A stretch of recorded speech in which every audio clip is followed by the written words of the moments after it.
Shalom, selamat malam. Kembali lagi di segmen Teduh with SS bersama saya Felicia.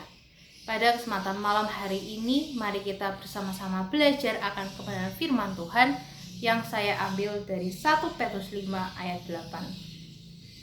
Saya akan membacakan kebenaran firman Tuhan untuk kita semua. Demikian bunyi firman Tuhan. Sadarlah dan berjaga-jagalah, lawanmu si iblis berjalan keliling sama seperti singa yang mengaum-ngaum dan mencari orang yang dapat ditelannya. Amin.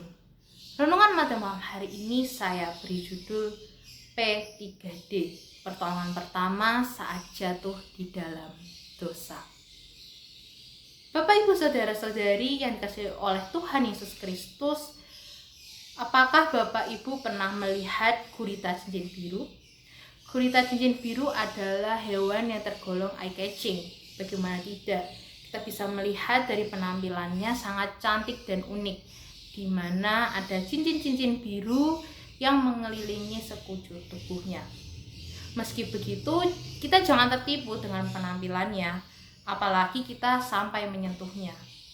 Karena saat kita menyentuhnya, ia akan merasa terancam lalu mengeluarkan racunnya, dan racun tersebut dikatakan lebih berbahaya dari cyanida. Apabila ada seseorang yang tersengat, ia harus segera ditolong dengan cara menekan luka agar penyebaran racunnya terhambat. Dalam misinya menjerat manusia ke dalam dosa, iblis itu selalu menyampaikan kesan bahwa dosa itu adalah sesuatu yang menarik, dosa adalah sesuatu yang indah, dan dosa adalah sesuatu yang menyenangkan. Kita bisa membaca dalam Kejadian 3 ayat 1-24, kita bisa melihat bagaimana iblis dengan sopan dan lemah lembut telah memperdaya Hawa. Ia bertanya kepada Hawa mengenai semua pohon di Taman Eden dan buah apa saja yang boleh dimakan.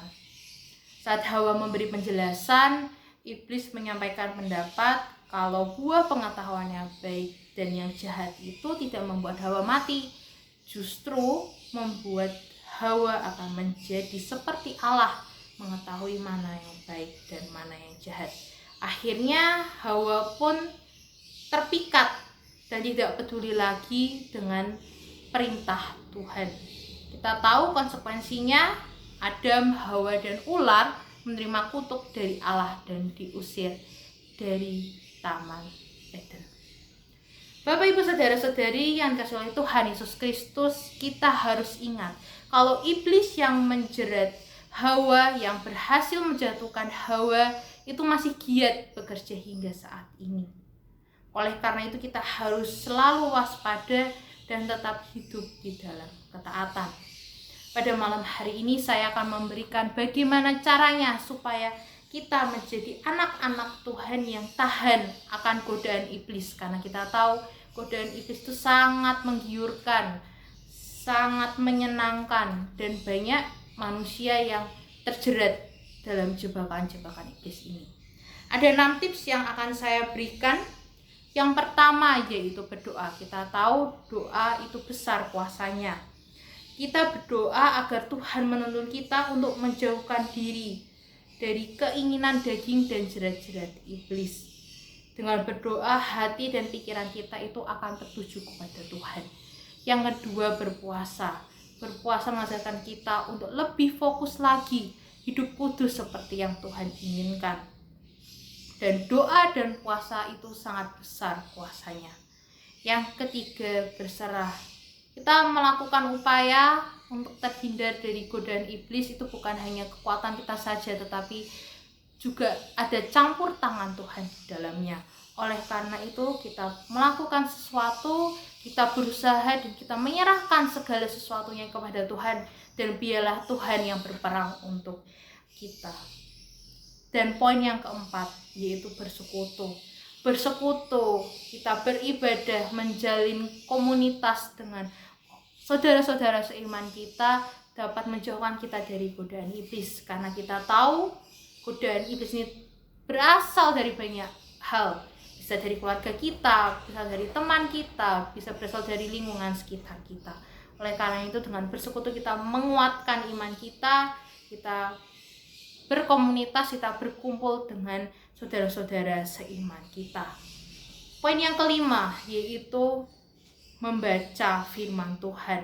Kita bisa buka dalam 2 Timotius 3 ayat 16. Saya akan membacakan kebenaran firman Tuhan untuk kita semua.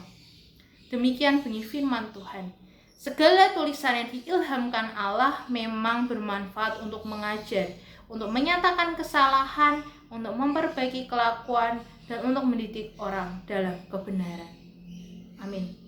Kita tahu Alkitab, firman Tuhan itu seperti manual book bagi hidup orang percaya.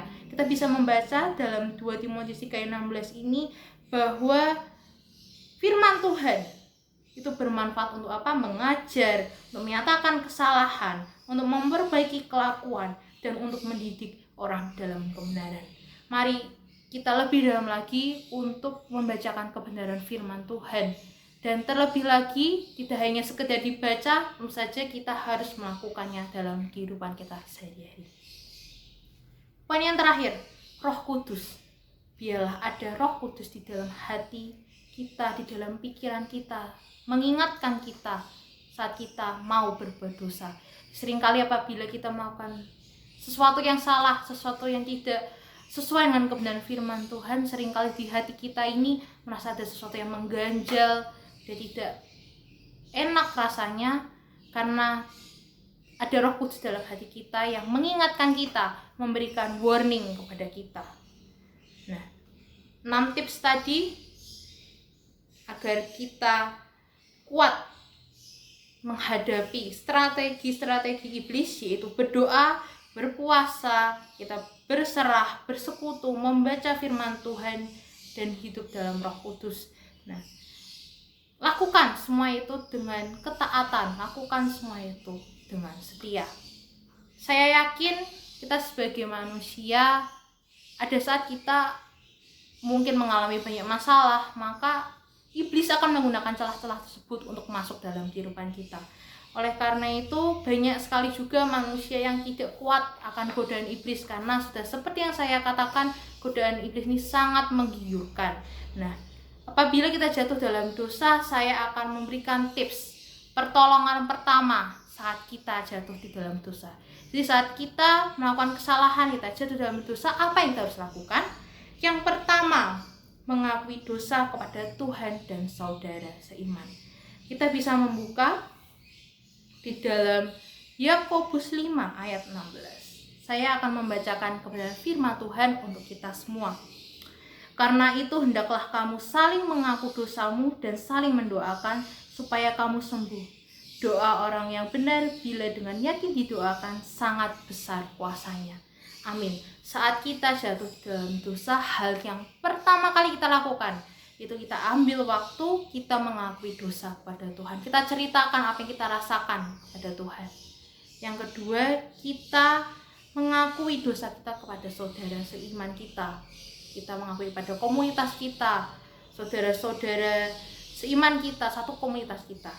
Nah, kebanyakan orang ini malu untuk mengakui dosanya di hadapan komunitasnya, malu untuk mengakui dosanya di hadapan manusia. Tapi kita harus yakin cara Tuhan ini sungguh beraneka ragam. Jalan Tuhan itu tak terselami. Dan uniknya Tuhan itu menolong kita dengan banyak sekali cara. Bisa melalui teman kita, bisa melalui komunitas kita yang selalu mendoakan kita sama-sama untuk bertumbuh, untuk menguatkan iman kita. Jadi akui dosa kepada Tuhan, akui dosa kepada saudara kita seiman, dan yang terpenting yaitu bertobat. Tidak hanya menyesal tapi tanpa melakukan apa-apa, kita juga harus bertobat. Bertobat berarti berbalik 180 derajat. Contohnya kita ke timur, kita berbalik 180 derajat ke barat. Jadi kita berbalik dari kebiasaan kita yang lama, berbalik 180 derajat, berbalik dan kita hidup dalam kebenaran. Dan tentu saja jangan diulangi lagi. Jadi kita sudah bertobat, kita berbalik menjadi orang yang benar, menjadi orang yang lebih baik lagi, dan kita tidak boleh mengulangi dosa yang sama lagi. Yang kedua, jangan beri kesempatan pada iblis. Kita bisa membaca dalam Efesus 4 ayat 27. Saya akan membacakan firman Tuhan untuk kita semua. Dan janganlah beri kesempatan kepada iblis. Nah, ini seringkali manusia lakukan, yaitu jatuh di dalam dosa yang sama. Jadi apabila kita sudah pernah sekali jatuh dalam dosa, jangan ulangi dosa yang sama lagi, dan jangan sekalipun memberikan kesempatan kepada iblis untuk masuk dalam kehidupan kita. Dan yang ketiga, mencari kebiasaan lain. Kita bisa buka dalam Efesus 4 ayat 28. Saya akan membacakan firman Tuhan untuk kita semua. Orang yang mencuri, janganlah ia mencuri lagi, tetapi baiklah ia bekerja keras dan melakukan pekerjaan yang baik dengan tangannya sendiri, supaya ia dapat membagikan sesuatu kepada orang yang berkekurangan.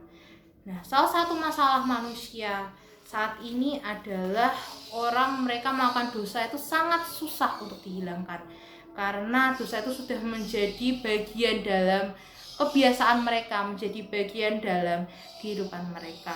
Oleh karena itu, cari kebiasaan lain. Tentu saja kebiasaan yang positif, kebiasaan yang baik. Saya ambil contoh orang yang merokok. Mungkin ada seorang yang perokok berat, ia mau bertobat, mau menghilangkan rokok itu butuh proses yang berkesinambungan, dan tidak instan gitu. Tentu saja sebelum menghilangkan rokok itu, satu, ia berkomitmen untuk benar-benar lepas dari rokok, dan yang kedua, rokok tersebut biasanya diganti dengan permen. Jadi ia pelan-pelan menghilangkan rokok, mengganti dengan permen, kemudian lama-kelamaan ia pun tidak merokok lagi. Itu juga dengan kita, untuk kita tahan dari godaan, untuk kita tidak terjerat dalam godaan-godaan iblis ini, tentu butuh proses, tidak segala sesuatu yang instan. Oleh karena itu kita minta kepada Tuhan untuk kita selalu dikuatkan, kita diberikan iman yang kuat supaya kita bisa tahan dari godaan iblis. Dari ngasih Tuhan Yesus Kristus, iblis selalu membuat kita tidak fokus kepada Tuhan. Oleh karena itu, mari kita sekarang lebih berhati-hati terhadap segala tipu muslihat, berhati-hati terhadap segala strategi iblis, karena ia bisa memutarbalikkan fakta, ia bisa memutarbalikkan kebenaran firman Tuhan. Oleh karena itu, mari kita lebih tekun dalam mempelajari dan merenungkan firman Tuhan, sehingga kita bisa berjalan di dalam terang Tuhan Yesus, dan kita bisa membedakan mana yang baik dan mana yang benar, mana yang sesuai dengan kebenaran firman Tuhan dan mana yang tidak sesuai dengan kebenaran firman Tuhan. Tapi saya yakin dan percaya, saya dan Bapak Ibu Saudara semua yang menonton ini adalah anak-anak Tuhan yang kuat, anak-anak Tuhan yang tahan dari godaan iblis. Firman Tuhan saya aminkan sampai di sini. Berbahagialah orang yang mendengarkan kebenaran firman Tuhan, terlebih lagi melakukan dalam kehidupan mereka sehari-hari. Soli Deo Gloria, segala kemuliaan hanya bagi nama Tuhan. Selamat malam, selamat beristirahat. Tuhan Yesus memberkati.